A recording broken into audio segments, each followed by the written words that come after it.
Get your free copy of the complete tutorial at www.teachucomp.com/free. There are two general types of computer graphics: bitmap images and vector images. These, however, are not mutually exclusive. A single image file may contain both vector and bitmap data within it. In order to use Elements effectively, you must understand the basic differences between these two types of files. Bitmap images, or raster images as they are technically known, use pixels to represent image data.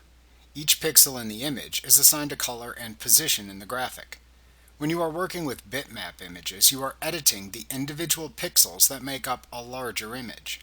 Because of the ability of bitmap images to show subtle color changes, they are most often used for photographic images on computers. However, bitmap images are resolution dependent and can often appear jagged or blurry if they are displayed at a lower resolution than they were created. Like what you see? Pick up your free copy of the complete tutorial at www.teachucomp.com/free.